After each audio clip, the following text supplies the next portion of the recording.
Welcome.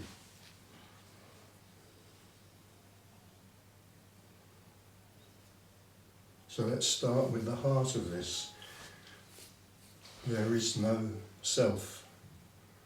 That's kind of the beginning, the middle and the end of what this is about. There's no self, there's no person. So if that's what there isn't, then what is there that is? Well, we could say what there is this. This. What does that mean?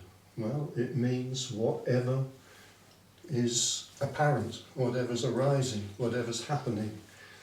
In this case, the sound of a voice, maybe whatever's arising in awareness, the noticing of movement,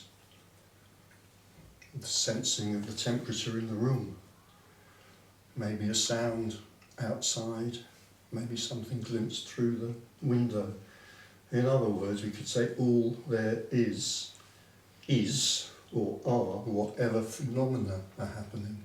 Just, this is what's happening. This is everything that's happening. This is the entirety of everything that's happening.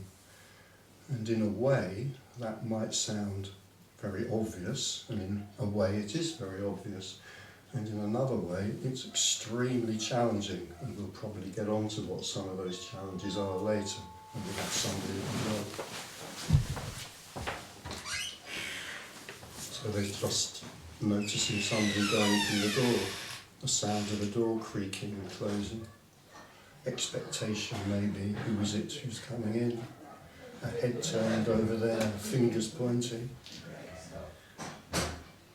a head turns, the colours of the blouse, somebody moving a book gently. That's what's real. Hiya, come in. And if you can find a seat.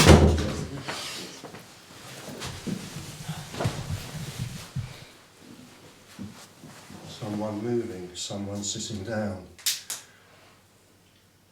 A crackly sound. That's reality. That's the totality of reality. And of course, that totality may and often will also include all sorts of thoughts that go on about it, including abstract thoughts, including thoughts about the philosophy of non-duality, and maybe spirituality, and all sorts of other things. A sound there, a crackling sound.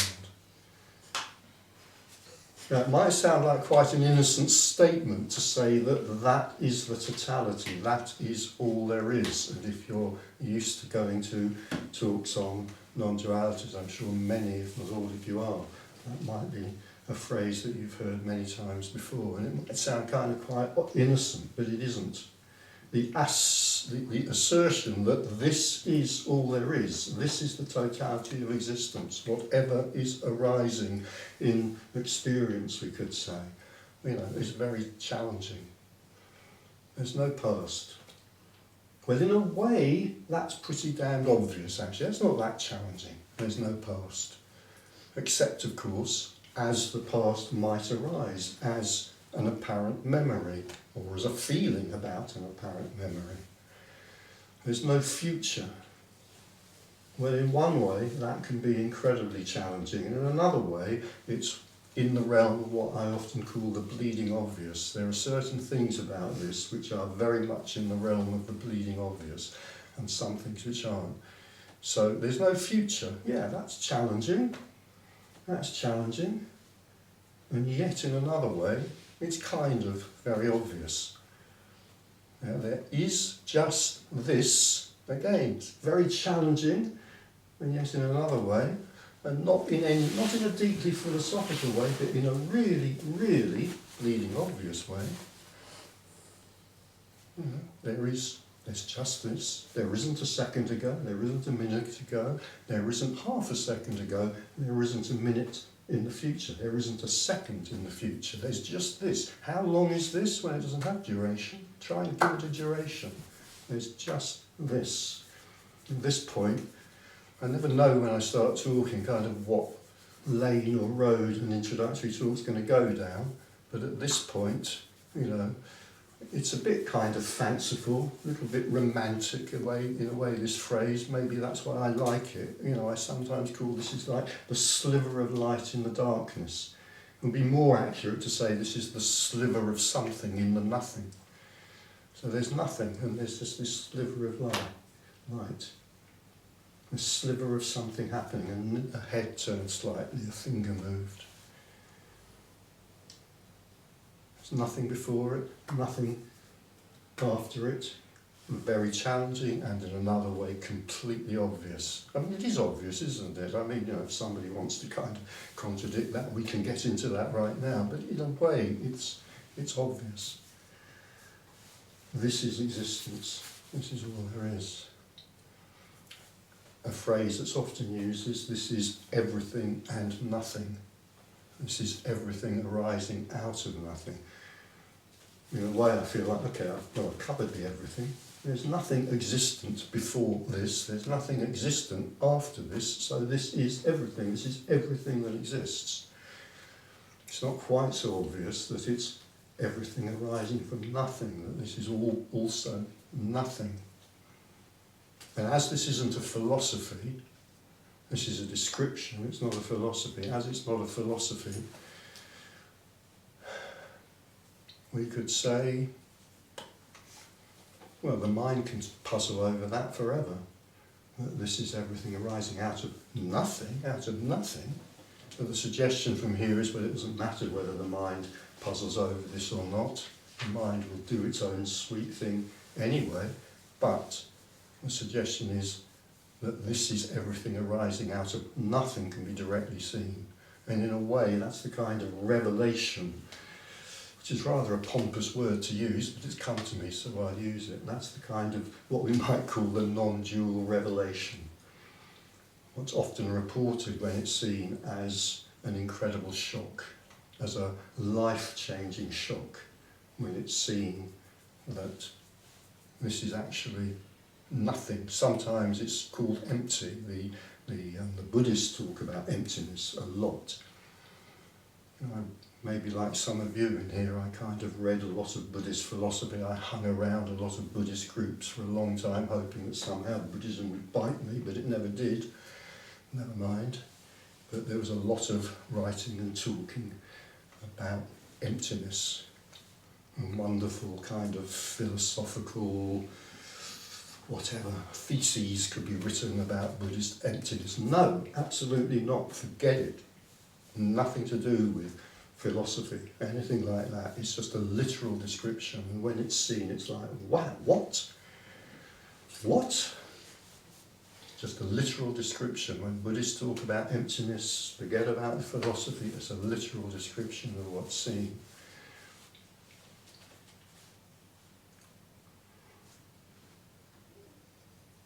And then fullness. That's a bit more difficult in a way. Fullness, what the hell does that mean? Often when non-duality is, whatever we want to say, seen, realised, apprehended, not a good word.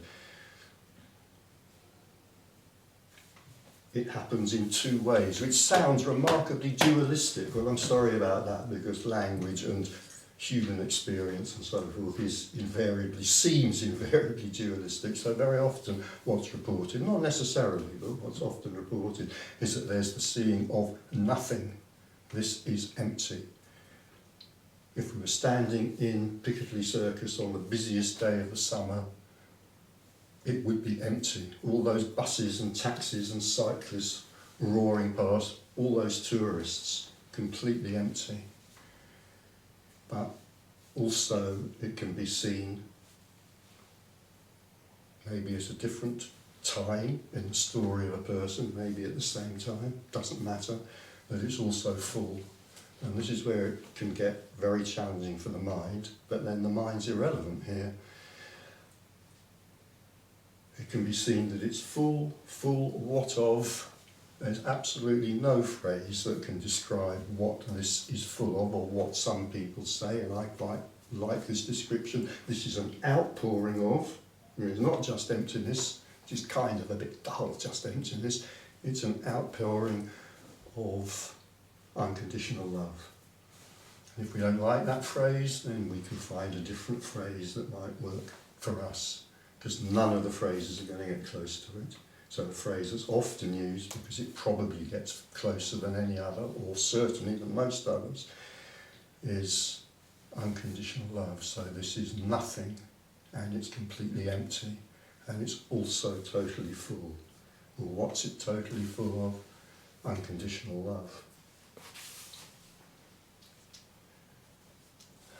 Those buses roaring past in Piccadilly Circus are an outpouring of unconditional love. The creaky chair over there that stopped creaking because you're being very still is an outpouring of unconditional love.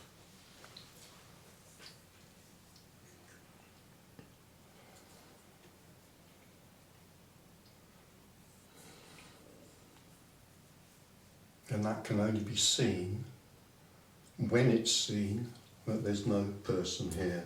In other words, that can only be seen when there's no one seeing it. It's like as long as there's someone here looking for this, it cannot be found. This is kind of the ultimate, I was going to use the ultimate frustration. I was going to use a much ruder phrase at that point, but I haven't got the measure of my audience yet this afternoon. It's a kind of ultimate wind-up, really. I mean, what is the mind going to do with that? You know, the mind, which, if I haven't said this already, I'll say it now, the mind which doesn't exist. We can come back to that later if we want to. So it's the ultimate difficulty for the mind that doesn't exist. Now, this can only be seen when the apparent person isn't there. And then there it is, nothing, which is also everything, which is an outpouring of love. What kind of love? Unconditional love. Wow, that is a pretty problematic phrase. And as I always say, the word in that phrase that is problematic is not the word love. I mean, I claim that, and I've yet to be proven wrong, but I could be proven wrong, maybe even this afternoon, that everybody, other perhaps than certified as psychopaths, if there is such a thing as a certified psychopath, everybody has some kind of handle on what love is, in some way or other. I mean, it'll be probably, for many of us, a kind of personal sort of love. For others, maybe a more impersonal kind of love, if we've been meditating for a long time or just had a revelation, right? But what I assert is that love is not the problem word in the phrase unconditional love. In some way we have a handle on that. Apart from the psychopaths, we've all experienced some form of love. Love of a person, love of a pet, love of nature, love of a Ferrari, whatever it might be, love in some form. The problem word in that phrase is the word unconditional, because the one thing that we can guarantee that the person has not experienced is unconditional love, because the person, the individual, the character, if you like, the divine puppet, as it's sometimes called, lives in conditionality. So whatever it was, love of a person, love of a pet, love of a Ferrari, it will always be conditional. When that Ferrari starts blowing a gasket and black oil starts coming out of the exhaust pipe, the love will become instantly apparent as conditional. Unconditional love has nothing to do with the person. One of the problems with, I would suggest, with spiritual paths, of which I have followed quite a few, and I'm sure other people in this room have done as well, one of the problems with following a spiritual path is that many of them will set up as an ideal the suggestion that there is something called unconditional love that somehow we as people can experience, right? And that is really a kind of tricky one. That is a path to, almost unlimited self-hatred, if we want to make it like that, because as long as I, as a person, feel somehow that there is this thing called unconditional love that somehow I ought to, terrible word, be aspiring to, then I am going to have daily, hourly and possibly minute by minute reasons to beat myself up as I unerringly fail to live up to this wonderful ideal, because the individual, the person, is not capable of unconditional love. They live in conditionality, but nonetheless, what I'm asserting is the nature of unconditional love can be seen. Not by me, not by you, not by the person, but when the person drops, then it's just obvious that this is an outpouring of unconditional love. And as I say, the word that's difficult there is not conditionality. It's not love, it's unconditional. It's unconditional. I mean, at this point, or at some point in life, so let's get it out of the way now. At this point, I often tell the anecdote. I was giving a talk about non-duality in Germany, and there was a rather, I wouldn't say fierce-looking woman in the audience, but she looked unyielding. She said nothing during the whole evening, and she kind of looked rather intense, and I had no idea how she was taking all of this. And at the end, after the talk was over, she came up to me and she sort of stood over me in what could have been a menacing fashion. I wasn't sure. And she said, "You said that unconditional love includes everything. Does that include dog shit?" And I said, "Of course it includes dog shit, because if it didn't include dog shit, it wouldn't be unconditional." And she broke into a big smile and said, that's what I wanted to hear. So I'd given her the right answer. And I escaped with my life. But it's kind of obvious, isn't it? Unconditional does mean excluding nothing. So it could be whatever we most dislike, whatever we find most distasteful, whatever we most hate is included in unconditional love. I mean, if we think about the times at the moment, they seem to be, the times in the kind of, in inverted commas, watch the inverted commas, real world, in the real world out there, the times certainly seem to be shaking about at the moment and quite extreme and so forth. And there are probably a good few things out there that at least some of us in this room might think, I strongly don't like that, I wish that was not the case. And unconditional love includes that. It includes that which the individual finds most upsetting, most distasteful, and might most hating, and that which might make us most angry. It's unconditional love. So my assertion is that can be seen. It can be seen directly. It's kind of, it can be seen directly, but it can not be seen directly by me. It cannot be seen directly by the me, by the ego, by the person. But when that drops, it can just become obvious. And I would guess, and that's probably long enough for an introductory talk. How are we doing? Oh yeah, plenty of time. Plenty long enough. So I'll stop there, and we'll see if there are comments, questions, objections.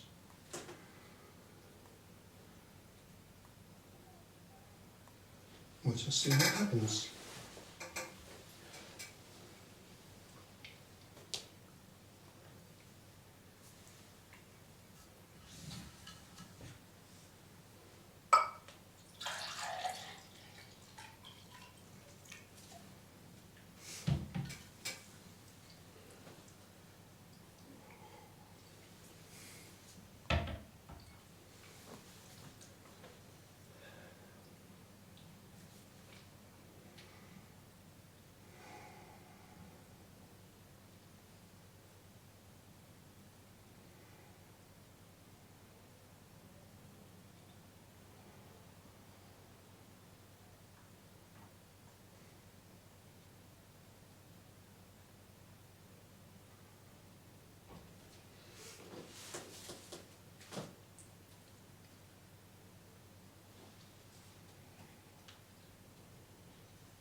once nothingness and the everythingness is seen and seen through, then there's nothing much you can argue with.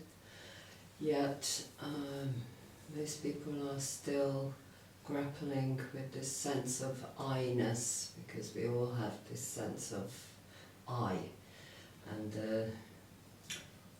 there not being a person, it doesn't mean that that sense of I kind of completely disappears.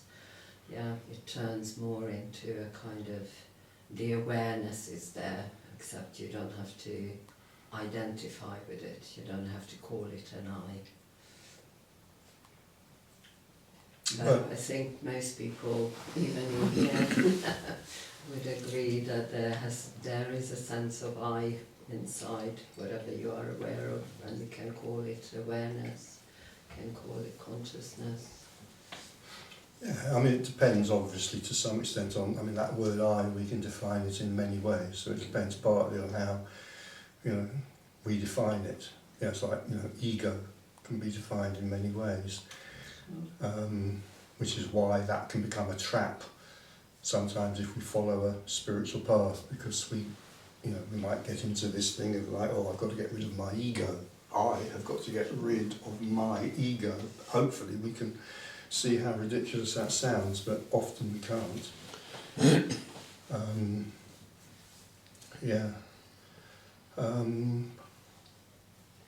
I would say that there is I'm looking for the phrase, irrevocable change when nothing and everything is seen, when emptiness and fullness is seen. There's an irrevocable change. What implications does that have? Assuming that doesn't happen at the same, if physical death occurs at the same time, well, that's it, game over.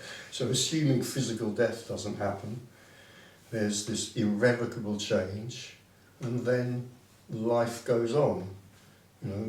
What is likely to be the nature of that life? There's absolutely no rules. It could be better, it could be worse.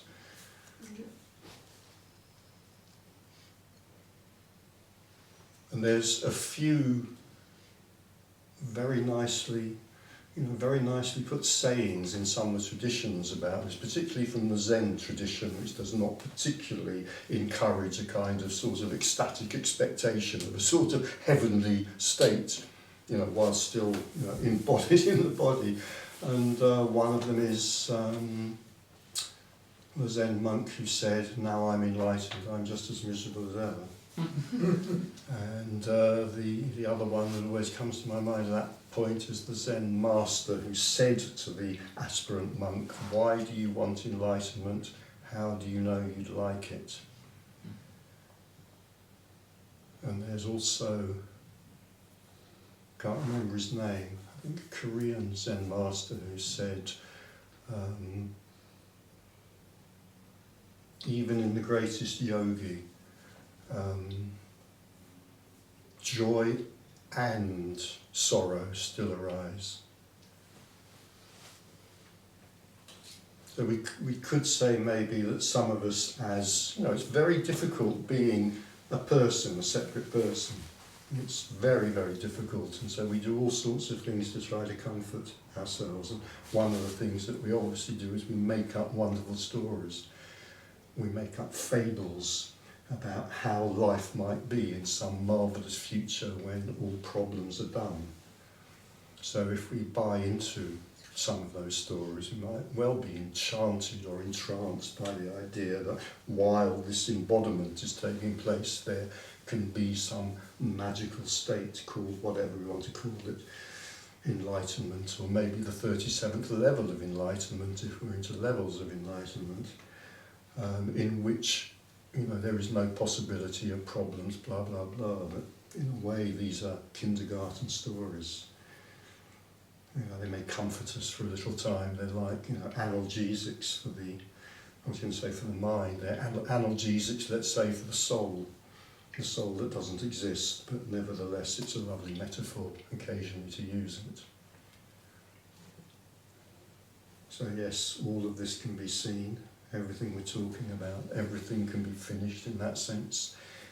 and still that says nothing about the nature of the life that continues to be lived, other than that it's seen that there's no one living it. Yeah.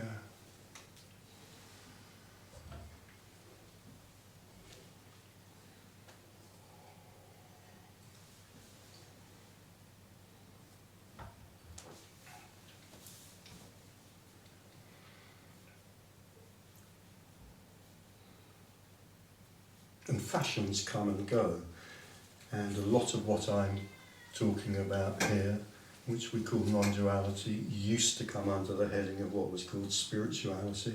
I don't see this as having anything more or less to do with spirituality than anything else. I mean, I sometimes say this is the mystical apprehension. It's nothing to do with spirituality. It does have a lot in common with what the mystics have talked about throughout the ages when they weren't being burnt and executed by the churches anyway. So,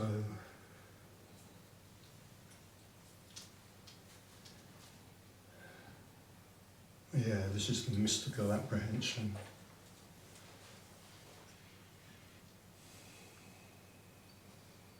Things get better, things get worse, things stay the same. That's the nature of temporal reality. And meanwhile, it's simply seen that there isn't an I in the centre of that. There's a lot of science as well behind it. Go on, there is indeed, yeah. They know with brain scans that you can't locate the cell. Yeah. And there's tests they've scanned brains where they've asked questions and the brain signal fires and then the person answers the question with a significant time lag. Yeah. So they've proven there's no free will as well. Yeah. Yeah, so there's a lot of evidence from science. You say that there is no such thing as a self, Yeah. which is lovely. You know, that's what mystics have been saying for thousands of years in the story of time. So it's lovely, isn't it? Mysticism and science coming together like that. Yeah. And let's take the no free will. So also there are these experiments, the Libet experiments and so forth, that kind of prove scientifically that there's no free will because the decision is made before the conscious mind. It's like the decision is made unconsciously, and then the conscious mind comes in and claims the decision after the brain has already made it, which is kind of lovely in a way, although in a sense that becomes irrelevant, because given that there's no self, then free will collapses anyway, because there's no one who could own free will. Yeah. Yes, the nature of stuff. Stuff.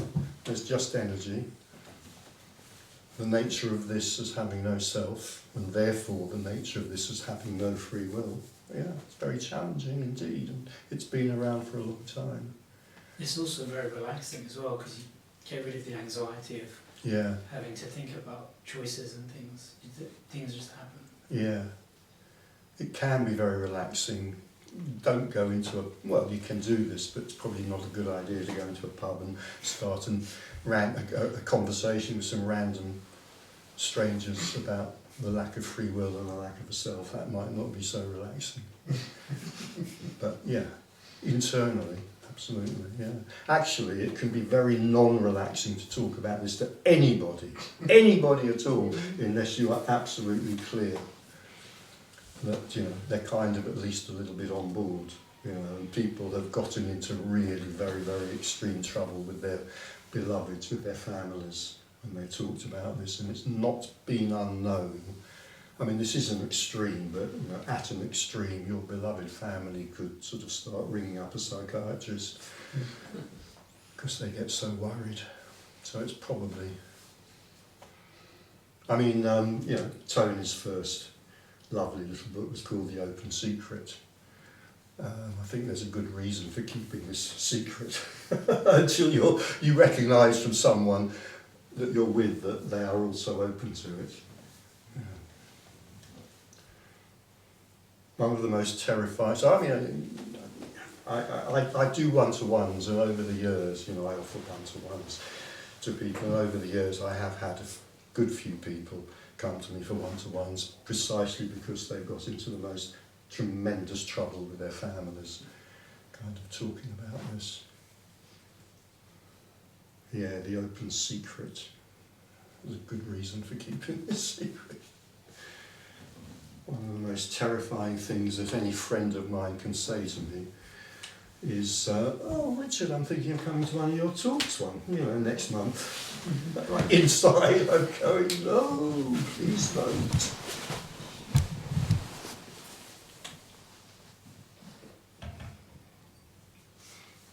You think the actor Jim Carrey, he got into a lot of trouble because he was talking about not being a person.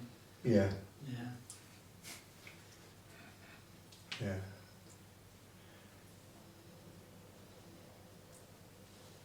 And growing his hair and beard very long and looking wild, so people got very worried about him. Yeah. I once did it at a conference with 400 people in the room, and there was somebody speaking, a therapist, client-centred therapist. He was a Zen Buddhist. And I asked him, what about if there was no self? He went absolutely apeshit.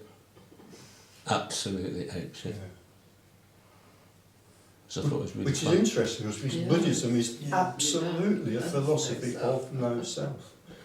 Absolutely. And Buddhists have been arguing for 2,500 years in the story of time about what that means. And I was going to say coming to no conclusion. Actually, they've been arguing about it and coming to about 350 different conclusions. Yeah. And most of those arguments are, to be fair, fairly amicable, but not always. Yeah. Yeah, it's interesting. Yeah. Why did he go apeshit then? Sorry? Why did he go apeshit? Well, I suppose his whole career would have been on the line if it was no. I mean, the whole person-centred therapy is about self. Oh, okay. Yeah. So I wasn't totally certain why I went apeshit, actually, but I thought it was quite a sensible question. On a certain level, it kind of works. I mean, I used to be very, very fond of Rogerian and, well, up to a point, Rogerian and person-centred therapy, and the idea, the core idea of Rogerian therapy is that there's an authentic self. Makes sense, socially and in relationships with people and so forth. It makes a lot of sense, and it can be very therapeutic. If I have been a chartered accountant all my life because that's what my family wanted me to be, whereas really I want to be a circus clown. Or the opposite, I'm a circus clown because that's what my family wanted. I always wanted really internally to be an accountant. I mean, it has therapeutic value to discover what that authentic self really wants, but notice the inverted commas. The authentic self is, if you like, it's a metaphor for an energy that's running inside me. That can be therapeutically helpful. But it is just a metaphor. Ultimately, the seeing is there isn't an authentic self because there's no self. Yeah. I think related to that point, I definitely have a part of me that has this concern that some people may be using this concept of no self to bypass the human experience, this kind of spiritual bypassing. Yeah.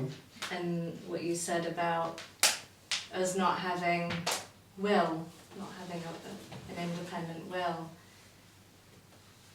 I've been questioning lately, how do we hold these polarities? Because everything you're saying I fully believe, I know to be true, but then there is a sense of, in my work as well, we work with an authentic self, and I'm really passionate about people not bypassing the human experience. And I was curious what you might say about that. I mean, my guess is that most of the time, if we're in a therapeutic situation with someone and, you work in the person-centred way, you said? Transpersonal. The transpersonal way as well. Yeah. If we're working in a therapeutic way, usually and most of the time, that's what the client's there for. They're there to grapple with, the problems that are manifesting in their life as they, and I'm going to use this word because of where we are now, they're grappling with the problem, they want to get hold of and deal with the problems that they are experiencing as a character, which means as what most people would call simply a person or whatever. So that's that's the appropriate level to meet them on. Right. And I mean, if they're also open to the transpersonal, which of course they will probably be in your case, or they're open to this kind of communication, which you will sense or you will not sense. If they're not, maybe, then that's great, in which case you might go there. But,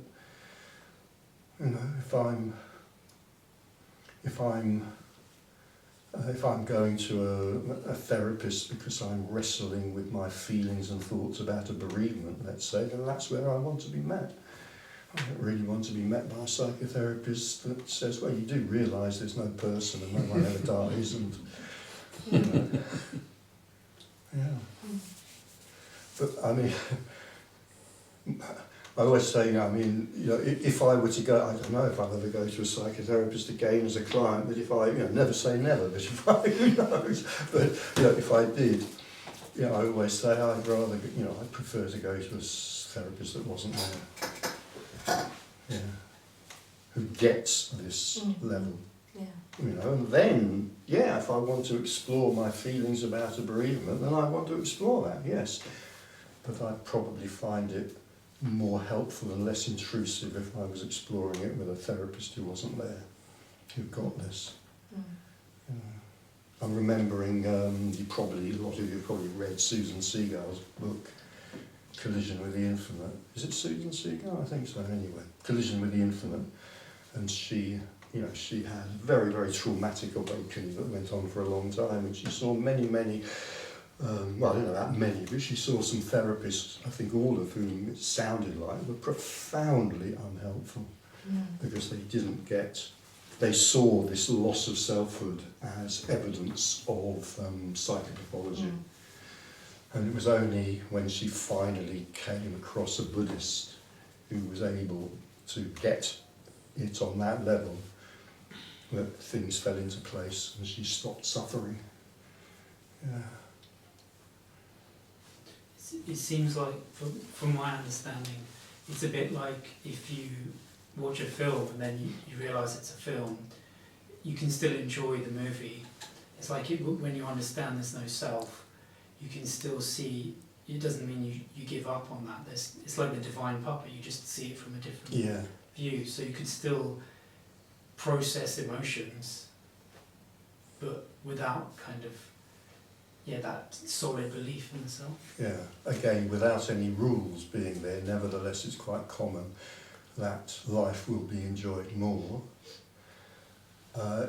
in its simplicity, so there's more enjoyment of the simple things and less need, therefore, to kind of somehow fill myself up and make the empty person feel real by, doing something which is much more than the everyday. I'm not saying that impulse is wrong, and I'm not saying it will disappear necessarily, but the story I always throw in at this point is a story that Tony told years ago about somebody, this happened to them, and they rang Tony up and said, it's amazing, I've been sitting in the garden for half an hour watching an ant crawl over a twig.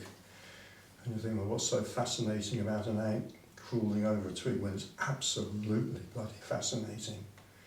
Or a squirrel looking at you on a tree trunk, when the self, with all its chatter, isn't looking at the ant or the squirrel, it becomes absolutely fascinating. So it's quite likely, but not inevitable, that a more simple life will be lived.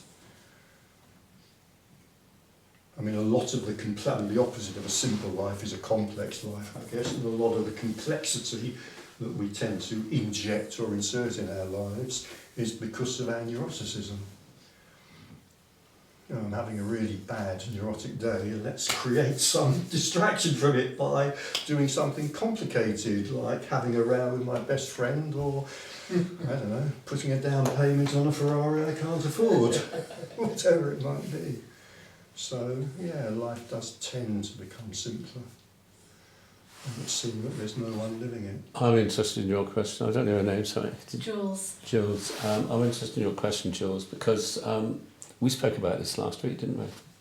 About compassion. Because a lot of the training in the therapy that I did was about learning about compassion. And my sense is that if the self drops away, you could describe that as just compassion. Just compassion remains. I think Master Eckhart talked about that. So when I've met people where the self has dropped away, and I've met a number of those people, I feel very comfortable in their company. There's a sort of a real presence and intimacy, which is very healing, actually. Mm. It's very healing. So I don't think it's contradictory.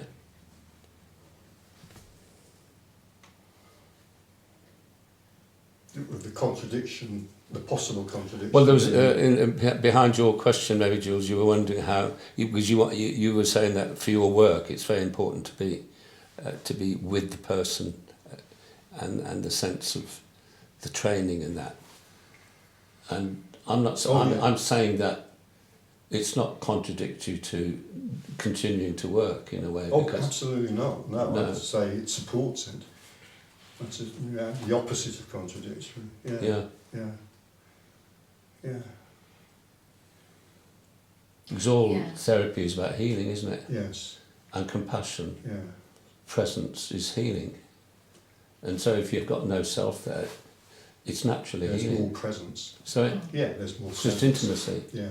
Yeah. Absolutely. Yeah. I definitely agree with that. Yeah. I think the distinction I was trying to make was, so in my work, exactly what you're saying, if someone is coming into the room with anger, like a lot of anger, I would work to help them develop awareness of their anger rather than being identified with it and Yeah. thinking that's all they are. Mm. But I worry that a lot of people, instead of developing a relationship with the emotion and the human experience in that way, instead use non-duality to negate the human experience and bypass and say, well, that doesn't matter because nothing exists anyway. So suddenly nothing becomes important. Now, I'm not saying that's what you're saying, and I'm not saying that's what I believe, I know. But I worry that some people start to use that narrative to justify that if there's no self, there's no human experience, nothing matters.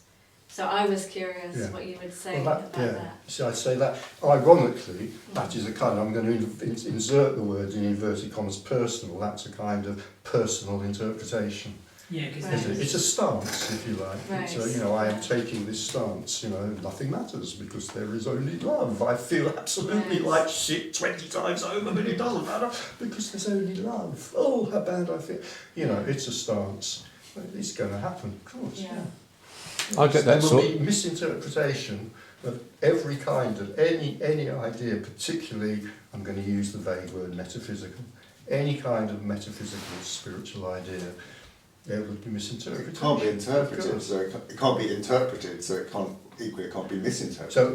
So every interpretation, if it can't be interpreted, so every interpretation is therefore a misinterpretation. Yeah, in a way, or wrong, you could say. It doesn't get it. Just like these words don't get it. Yeah. So do you think the sense of self is the same? So like my sense of self, if I could put myself in your body, do you think it would feel exactly the same? I have no idea. Should we try the Yeah, experiment? let's do it. We'll get Dr. Frankenstein in and try the experiment. Yeah. You see, the sense of self is just another experience. I mean, there's no self behind that. It's like, there's experience, noticing a hand move, the weight of a bottle of water, the feeling of the temperature in the room, the feeling or the sense that all of those are happening to a self. Well, that just even- another phenomenon. Or even just that awareness that we both share when we are aware of anything. Do you think that feeling would be the same for everyone? It's an impossible question to ask, but of course, when the self drops, it's seen that it's not me feeling that or experiencing that anyway. So, I would, if there was any way, am I safe making this statement because it's unfalsifiable, even though it's unprovable? I'm not sure. But I would guess that when the nature of unconditional love is seen, it's not an experience. We can't call it an experience, but there is a commonality about that, so that it's the same for the apparent me and the apparent you. But I'm still only guessing, and in a sense, kind of, who cares? It's sort of interesting, but it can't ultimately be known. There's almost nothing that can ultimately be known. I'm still struck by what you've raised, Jules, because in terms, I've always been interested in politics, so it's a really lifetime's work, really.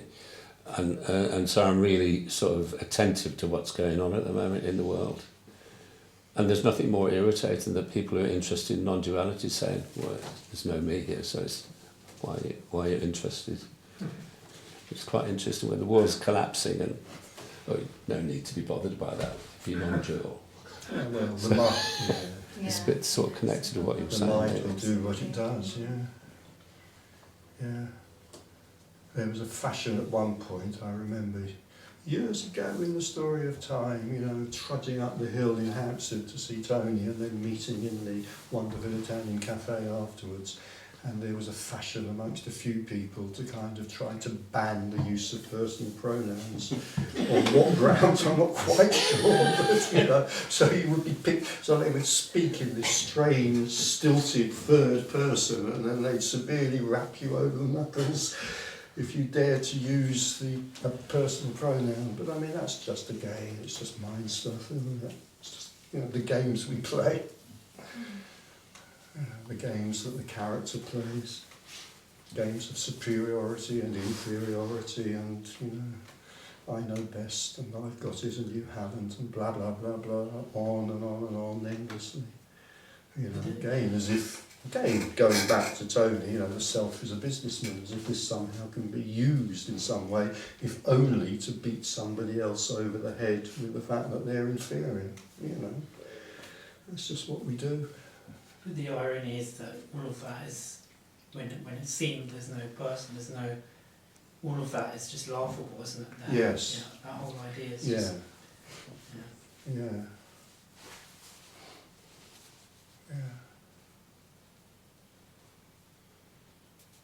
Because this can have nothing to do with what this thinks. It has to do with, and getting it, there's no one to get it. But getting it can have nothing to do with anything that this thinks it can do. Obviously, because it doesn't exist.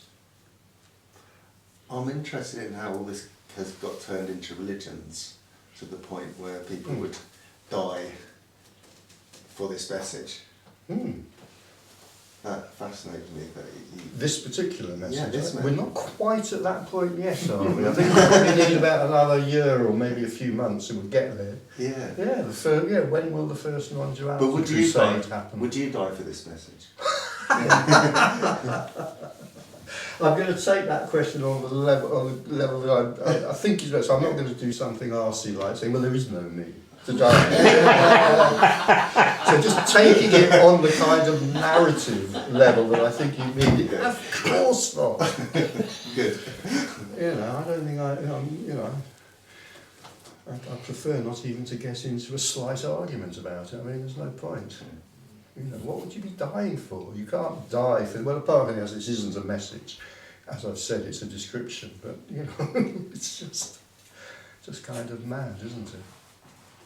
I think there's something in the nature of this. I'm being a bit naughty and a bit cruel. I think there is something in the nature of this communication. I might be proved wrong, where probably we won't reach the point of crusades about it. I think there's some safeguards in it that weren't there in Islam and in Christianity and in, the other. You know, there's nothing like a monotheistic religion for causing trouble.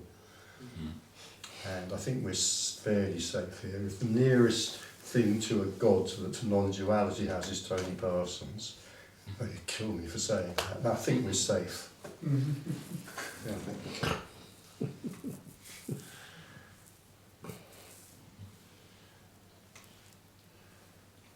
Anyway, I'm on record in print as saying that, you know, if it comes to the point, I'll go along with Galileo. You know what Galileo did when they threatened him with the torture instruments? He immediately says, I'll do whatever you want. That is my position too. And I'm hauled in by the, I don't know who it'll be, the Archbishop of Canterbury, or anyway, whoever's running the Inquisition, and saying, recant of non-duality or face the rack. I will be recanting non-duality pretty damn quick, I can tell you.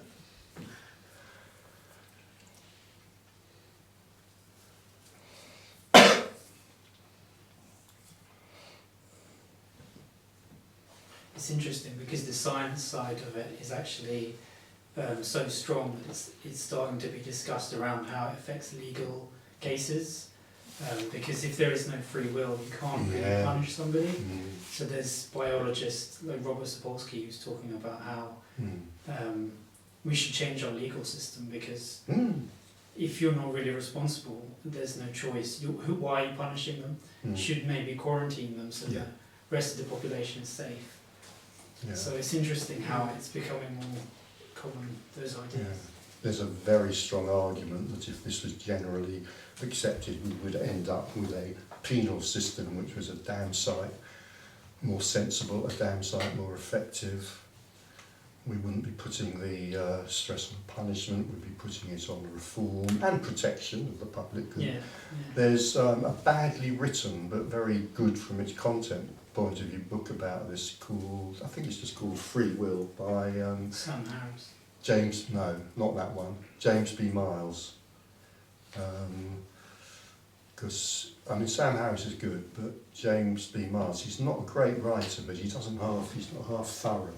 And he really goes, and he's got a passion for it, you know, that, you know, the realisation of this would just improve society from the point of our understanding of what happens and so forth immeasurably.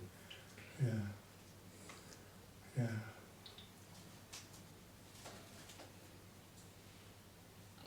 So if there's no free will, do you think there's any kind of collective will? If you add up the whole universe, could it have a will? I don't know what that would mean. If we take it to the global level first, because it might give me a headache to think of it on a cosmic level. If we take it to the global level first, well, no, but in the story, of course, we could say, well, yes, in the sense that at certain times, lots of apparent individuals take on the same story and then act out a lot of drama about it. You know, and I'm not going to refer to current day politics as an example because it's too bleeding obvious to bother to refer to it. So, you know, in the appearance, that's what can seem to happen, yeah. As to, what was the phrase you used, a cosmic? Just saying, like, could there be a collective will, like, all... But on a cosmic level? Yeah, maybe, yeah. No idea. I don't know what that would mean. There would mean a purpose to the universe, which is again something that we couldn't argue about. Yeah, we wouldn't know really, would we? Well, the purpose would be to fulfil the cosmic will. It's a wonderful story, and if you want to get a lot of followers on YouTube, I suggest that you start developing videos about that. Maybe I will, yeah. Rather than about this. It's been done so many times. Yeah, but so long. there's far more people interested in that, you see. So in terms of like people interested in this is a much more cluttered field now on YouTube. So yeah, it's an interesting idea, but yeah. Like the idea that the universe itself is evolving towards enlightenment, cosmic enlightenment. Lovely. But it's a good question because if there isn't a collective will or an individual will, then what's the purpose of our What would awareness? you That's the same question. Yeah, what- what's the purpose of awareness? What would you like it to be? Well, I believe that it's about the evolution of consciousness. Right, so towards you it. have that. Yeah. You have that. Absolutely. Yeah. But that can exist without there being a person or a person in the universe. It doesn't mean that there has to be somebody behind it with a plan.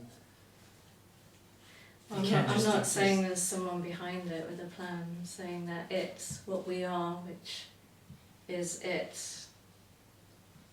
that purpose. There isn't a separate God behind it because we are it, so we are fulfilling that purpose through our incarnation. But if there's no time, how can there be development and evolution? It's a good question. And Well, There is time But you there. didn't say there's no time, did you? You said there's no future and no past, but you didn't say there's no time. I did Yeah. say there's no You time, did? actually. Yeah, there's just this. And my submission, which may or may not have landed on deaf ears, I don't know, but my submission is that in a way that's kind of obvious, although in another way it's very challenging to the mind. But you know, if we just kind of, from the sensory point of view, if you like, it is kind of quite obvious. There isn't a second ago, there isn't a second into the future. There's just this sliver of light in the darkness, except there is no darkness either. Yeah.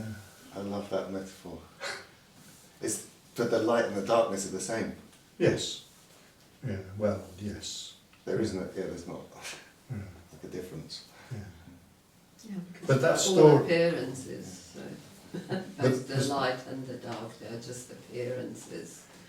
But the story that, you know, we, the world, the planet, the cosmos, whatever it is moving towards some kind of apotheosis or whatever, it's a lovely story, and, you know, if we want it, have it. And meanwhile, there is just this.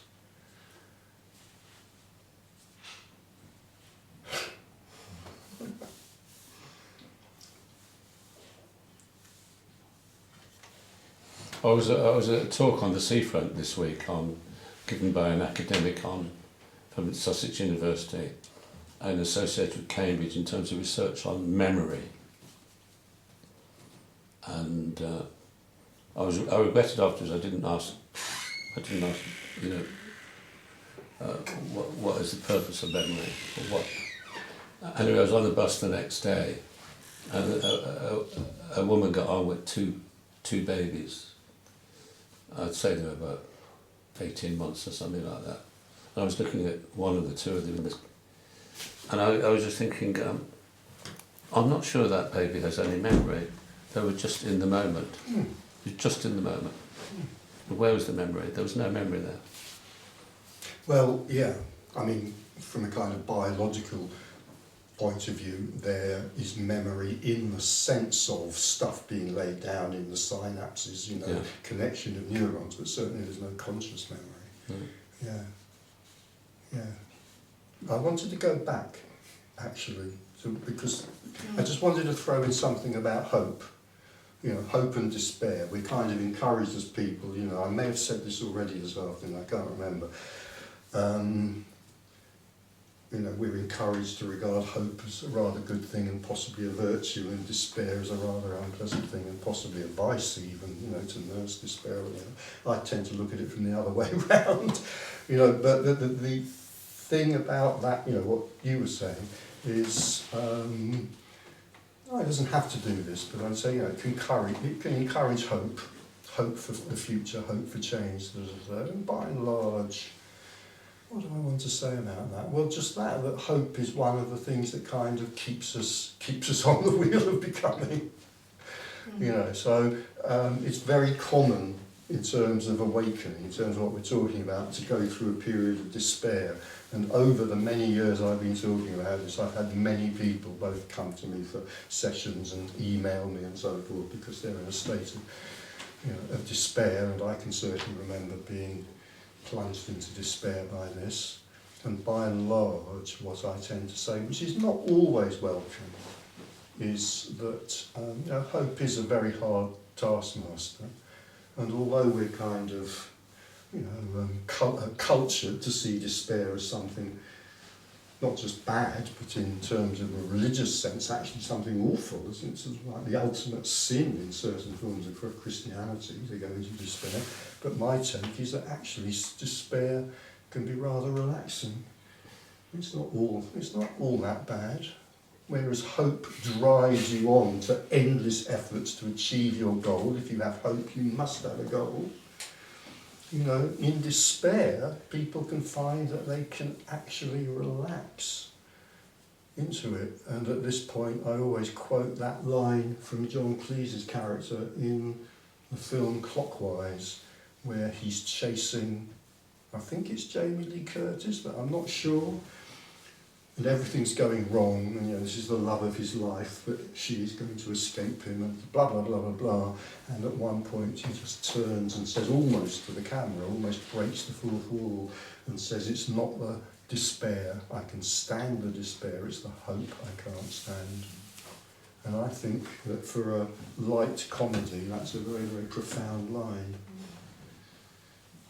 Very profound line, because if there is nothing left of hope, then there's nothing to be done, and maybe some relaxation can take place.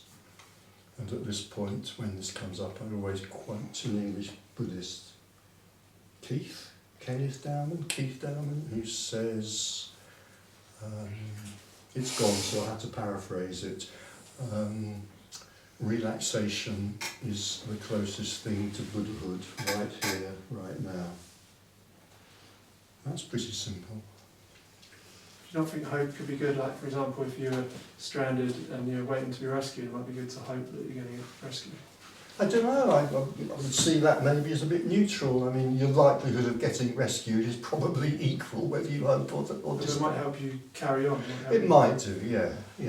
So now we're back into the kind of the drama of the everyday world, and you can make out that case, certainly you can. But in terms of what we're talking about here, you see, as long, I'm searching for the impossible. As long as I am searching, how many of us have been on a spiritual search for months, years, decades maybe. As long as I am on a spiritual search, I am searching for the impossible. So I'm going to take out this slight insurance policy now and say that's the context in which I'm saying maybe despair,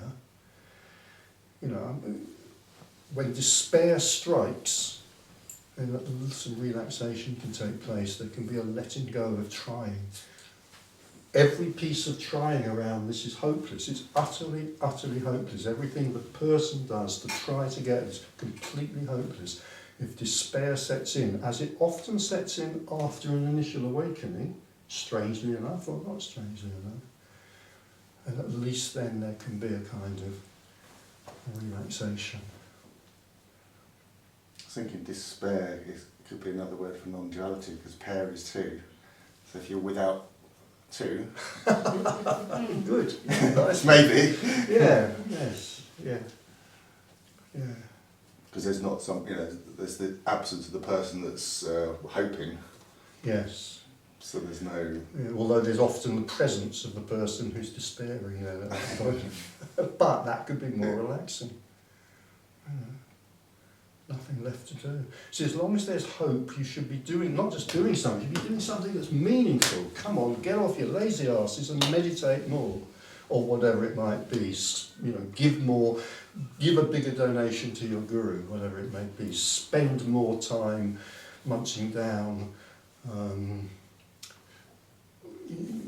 whatever it is you need to survive. 3/4 of the way up a Himalaya at the foot of your guru. Come on, show more devotion, open your wallet wider for the guru, whatever it might be. That's where hope can take us. Despair can take us to quietude. I'm not saying it necessarily will, but it definitely can. I've talked to many people who connect with that.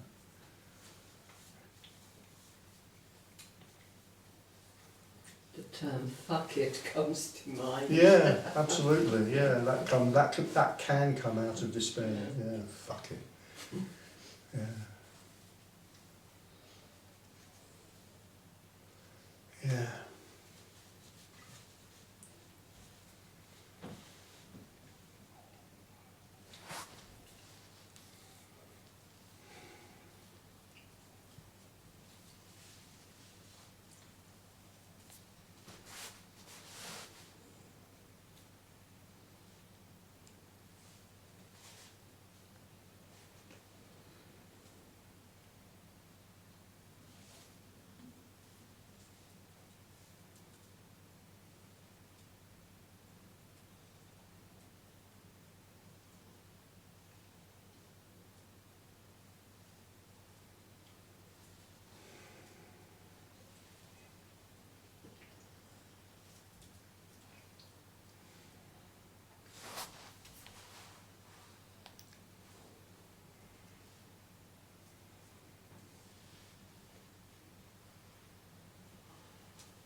question around the term you use, which is the falling away or dropping away Yeah. of the self. Because what I've experienced is more like a very subtle shift in perspective, in terms of like a, I mean, what came to my mind was, what the fuck? It was like that kind of, but nothing really fell away. But I was left with all my shit. And so there's been a falling away of that. But it feels like what you're referring to is something a bit different, like a falling away of the self, whereas it's almost like I've woken up in the clutter and now I'm decluttering. Yeah.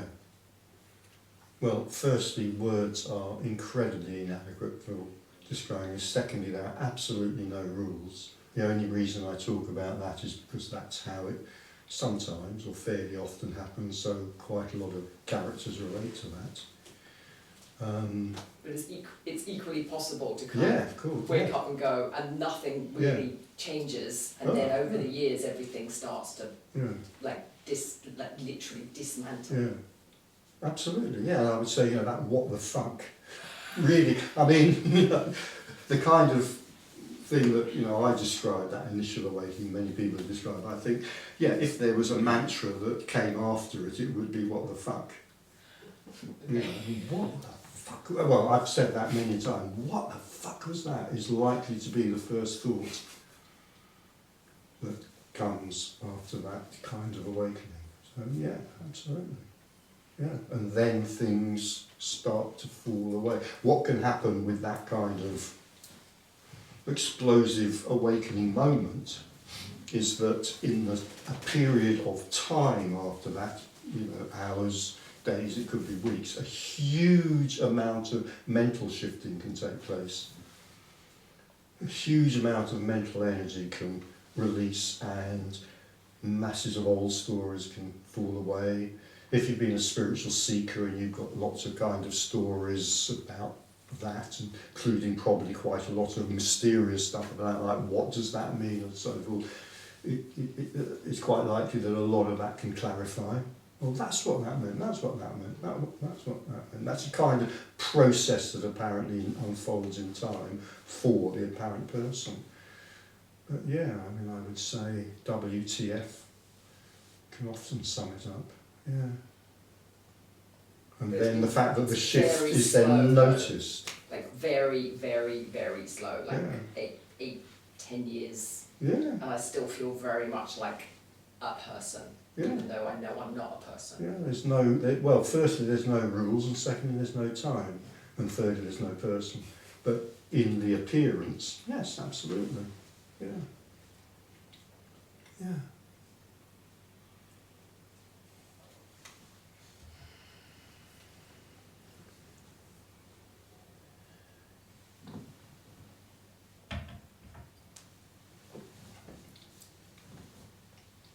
Have you heard the expression shift happens? Shift. Yeah. No, that's a good one though, I like that. It Yes. just came to my mind. Yeah. It's the Holden, Robert Holden. Maybe. Shift happens. Or it doesn't. Yeah. Yeah.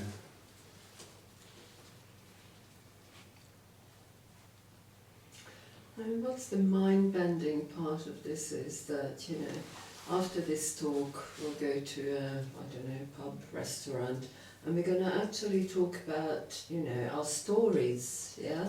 So the game, continues.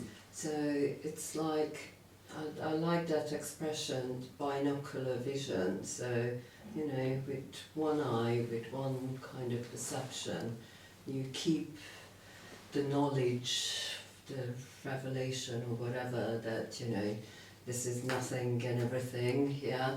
But on the other, with the other eye, you're kind of still playing the game, yeah. You're still part of the story. You're still creating stories. Definitely. And to be able to handle both of those, and it's a paradox. It's an obvious paradox, yeah. But how it processes somehow, is a very, very interesting phenomena to watch. And I think it tends to change over time. But I think so many people that I have come across in this line are struggling with trying to put, the spiritual, the mystical into one basket, and then, as you said, what's happening here into another basket. When I'm meditating, I am transpersonal. When I'm doing the washing up or arguing with somebody, I'm into the personal. And to be able to, wear both hats and see both at the same time is quite a miracle. I find it really mystical, actually. But it's hard to put your finger on it, but you sense it somehow. And the first is likely to inform the second. Absolutely, Or at least some of the time, perhaps much of the time. Probably not all the time, because there may be times when the other stuff is overwhelming. That can happen as well. But unless you do the living up the mountain thing, in which case it may still all be going on internally anyway. It's still life. But I also find that after big challenges, and I've had 4 or 5 months of that, it shifts something. So those kind of really difficult life experiences, you thought, I've dealt with this, I know all about this, and why am I reacting in a way that I'm reacting to a difficult situation? I really should know better. I know I am not this, and yet it's still it still impacts you, and as you kind of can watch it sort of progress or pass by, you kind of see, this shit has actually taken me to a much surer point of knowing and seeing as where I was before. So it's almost like, these challenges are good for you. This is very non-dual talk, but it helps with the shift. It clears things.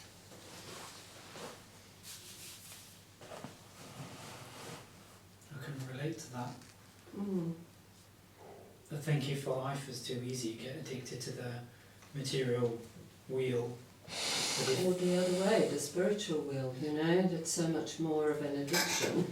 But if something really dramatic happens, well, that's what I've found and read about, it kind of makes you face, you've got to look for an answer, so There are no rules, but I'd say that very often the addiction to the spiritual wheel tends to happen before this is seen, before awakening, whatever you want to call it. Awakening often ends that. Not necessarily, but it does often end the kind of spiritual seeking. As a friend of mine years ago who used to go to see Tony, said often one sign that awakening happened. If you keep a close eye on that person's front door, one day soon you'll see them coming out with an enormous cardboard box filled with their spiritual books and heading for the Oxfam shop. So that can happen. It's a pretty good sign. One of the things that can fall away is the shelf of spiritual books.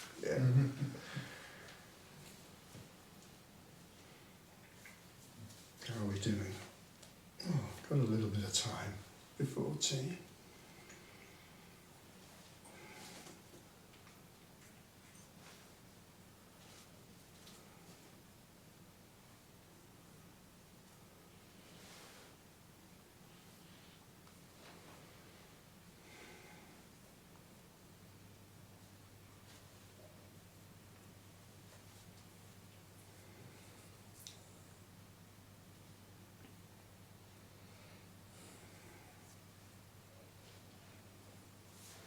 What's the difference between what we're talking about and mindfulness? Well, what we're talking about includes mindfulness because it includes everything. If it includes dog shit, it certainly includes mindfulness. And we've already established that it does include the first of those. Yeah. I mean, mindfulness is, well, at its simplest. I don't want to ruffle feathers so soon before tea now, because we might not have time to deal with them. But so at its simplest, let's call mindfulness a technique. Call it a psycho-spiritual technique, if you like, or a spirito-psychotherapeutic technique. It could be extremely effective for some people. It can be unbelievably frustrating and difficult for other people. I read a lovely article in, I can't remember the name of I think it was the BACP's counselling magazine years ago, by a therapist who practiced mindfulness and taught it a lot to her clients. It was a very honest article saying, that we as therapists do not fess up very much to how difficult this practice is. Some people find it very helpful, others don't. And it's part of this. So mindfulness arises or it doesn't. Yeah. But I think this can induce a kind of, going back to the twig, the ant crawling over the twig, there's an example of the kind of natural mindfulness that arose when this was seen. Yeah. Yeah.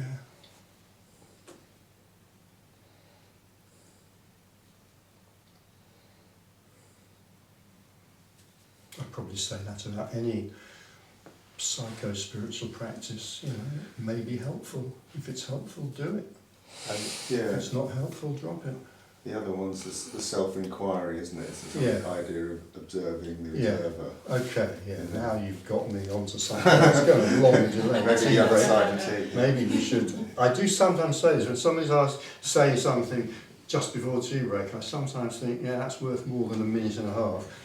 Do you want to hang on to that Yes, and I'd come like to. back to that? Yeah, thank you. I mean, it might just be a minute and a half, but who knows? Who knows what sort of furore it might set up in here. What was the That's an question? interesting one. Yeah. Yeah. What was the question? It's kind of, well, it's kind of like mindfulness, but it's in a whole other realm, isn't it? Yeah, a whole other And the realm. idea that if I do it enough, Yeah. then I'll see through this facade of Yeah. identity. And I won't be saying the same thing about self-inquiry I just said about mindfulness. Probably, but then, who knows after tea. Hold on to that and bring it back, because my memory is completely foot, so I I'll don't try it. remember. Thank you. Yeah. Shall we take a break there? And James is the bus conductor, he's got the ticket.